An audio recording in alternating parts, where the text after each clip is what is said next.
Fala investidores, sejam muito bem-vindos ao canal Planilheiro Investidor. Eu sou Adriano Costa e nesse vídeo nós vamos falar do relatório gerencial de março do fundo REC Recebíveis Imobiliários, é o REC-R11, Fundo de Investimento Imobiliário. Então vamos ver a performance dele no mês de março. Fique conosco, mas antes de mais nada eu queria te pedir algo muito importante que ajuda a gente bastante aqui, que é a sua inscrição no canal. A gente observa aí que em torno de 50% dos nossos espectadores ainda não são inscritos no canal. Então ajuda a gente aí, se inscreve no canal, é de graça, ajuda bastante a gente aqui. E também deixe o seu like também, né, que ajuda a disseminar essas informações, levar esse vídeo para outras pessoas, né, investidores, futuros investidores, né. Importante a gente acompanhar aí nossos investimentos através dos relatórios gerenciais, principalmente dos fundos de investimento imobiliário, que é o carro-chefe aqui do nosso canal, fundo de investimento imobiliário e os fundos aí das cadeias do agronegócio, os FIAGROS, né?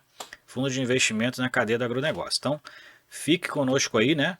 Se inscreve no canal, compartilhe esse vídeo com outras pessoas e compartilhe também com a gente nos comentários se você é cotista do REC-R11, qual o percentual da sua carteira hoje. Eu sou cotista do REC-R11, é a maior representatividade da minha carteira hoje, é em torno de 8% dos meus FIIs da carteira de fundo de investimento imobiliário está alocado no REC-R11. Eu gosto muito do fundo, quase 2 anos já cotista do fundo, muito bom, interessante, se encaixa dentro da minha estratégia de também diversificação de CRI, é um dos fundos mais diversificados, né, na sua carteira de certificados, e está com uma subscrição, tá? A gente colocou um vídeo aí ontem da nova subscrição do fundo, a 12ª emissão de cotas dele. Então procure lá o vídeo, se informe, você que é cotista, ok? E também esse relatório vai estar na descrição do vídeo, tá? Para você baixar, fazer uma leitura mais detalhada aí desse fundo, ok? Vamos lá então, relatório gerencial de março do REC-R11.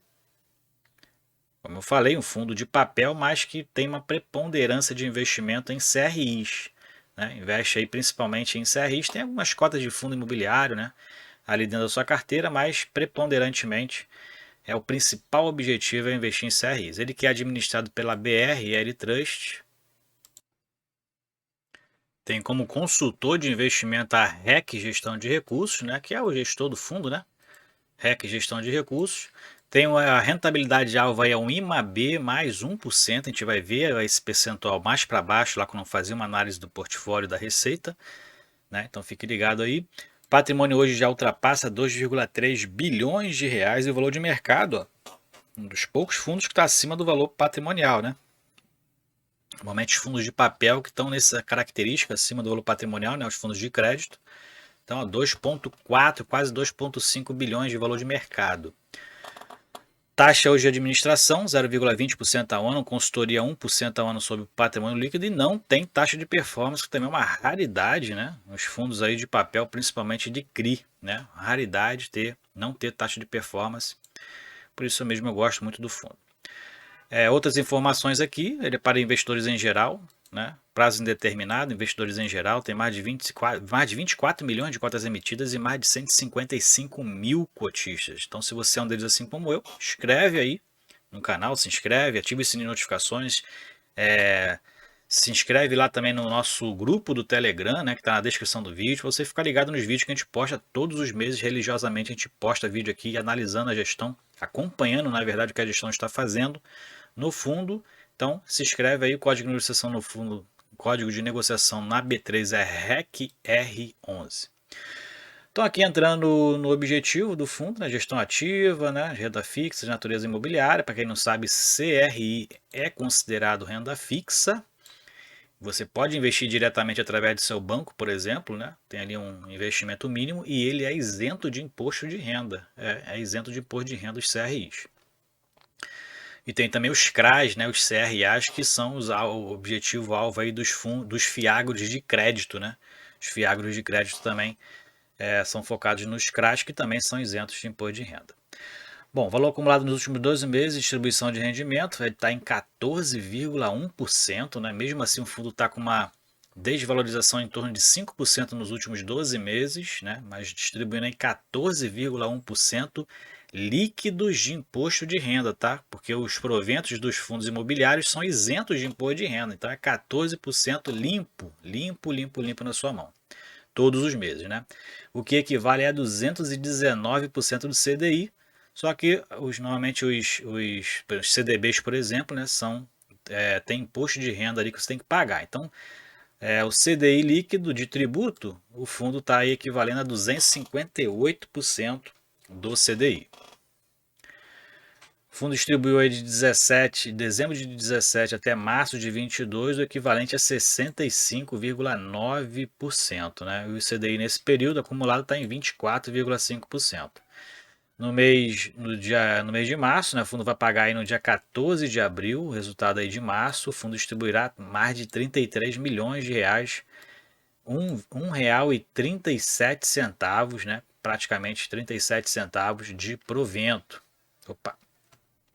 E o fundo encerrou com 96,4% de seus recursos alocados em CRIs, são 82 operações, um dos mais diversificados aí do mercado. Vamos seguindo então aqui falando das alocações, né? Então o fundo hoje, no mês de março, né, alocou aí recursos no CRI Bari, né, do Banco Bari, né? Tem até aí um fundo imobiliário também, o Bari 11, né, que é um fundo desse banco, né? Foi emitido inclusive pela Bari Securitizadora, né, 7 milhões e meio, né, e uma taxa aí de aquisição de IPCA mais 7,25%. Aqui estão todas as subordinações aí, né, as garantias e mitigadores de risco.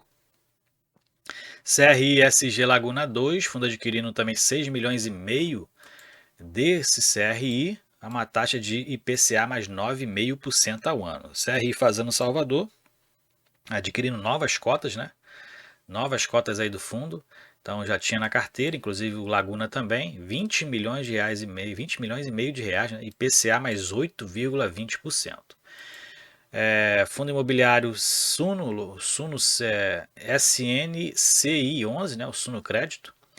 O fundo adquiriu o volume de 10 milhões, quase 11 milhões de reais da cota, né, exercendo o direito de preferência, e com isso ele vendeu também algumas cotas, né, fazendo um ganho de capital nessa movimentação, tá? A gente vai ver depois aqui.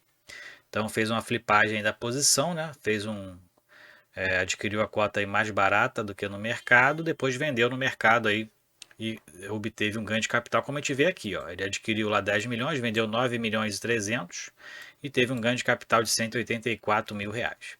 E aqui são as alienações dos CRIs, vendeu aí o Hotel Roosevelt, 16 milhões e 200, CRI Helbor, 14 milhões e 600, CRI Econ, 14 milhões, 12 milhões de CRI Socicam, CRI RNI 2 milhões e meio e 1 milhão e 400 do CRI Codep. Então o fundo fez essas alienações e adquiriu outros aqui, né, com taxas muito interessantes aí. E uma liquidação antecipada CRI IBM, carteira pulverizada, no 24 de março o fundo liquidou antecipadamente no montante de 680 mil reais. Foi antecipadamente essa liquidação. E na compromissada, o fundo antecipou a quitação parcial das operações compromissadas, né, 16 milhões e 800, reduzindo aí o saldo para 45 milhões e meio de reais. Então, correspondendo a 1,97% dos ativos do fundo. Então, o fundo manifestou interesse em quitar outra parte, em um montante de 15 milhões de reais, né, antecipando novamente aí esse saldo, né, o pagamento desse saldo aí, que está hoje em 45 milhões de reais. Eventos subsequentes, então a gente já falou isso aqui, tem um vídeo específico aí falando da 12ª emissão de cotas do fundo, tá? Então pesquise lá o vídeo lá para você saber as características, né? O fundo pretende captar aí em torno de 250 milhões de reais, né? Na verdade quase 300 se for um sucesso. As novas cotas adicionais aí vai ser quase 300 milhões de reais. O fator de proporção é 10,5%, tá? Então se você é cotista ou se você tem até hoje para comprar cotas do fundo para participar dessa emissão, né, que vai ser de R$ 98,00 por cota, no mercado está R$ 101,00. Então se você ainda não é cotista e quer participar da emissão, tem que comprar até hoje, tá? Que a data base é no dia 8 de abril. Então pesquise lá no vídeo, veja lá as características dessa oferta. Aqui é o pipeline, inclusive, né, dessa 12ª emissão de cotas. Falando do patrimônio líquido, né, o fundo fechou aí com patrimônio líquido em março de 2,3 bilhões de reais. Vai aumentar então, né, a partir aí provavelmente de maio, esse patrimônio líquido com a 12ª emissão de cotas. Alocação dos ativos, então hoje o fundo tem praticamente tem muitos valores, né, 96% alocados em CRIs, como a gente verifica aqui o gráfico do lado, 96% em CRIs, que corresponde a 2,3 bilhões, quase o patrimônio líquido todo.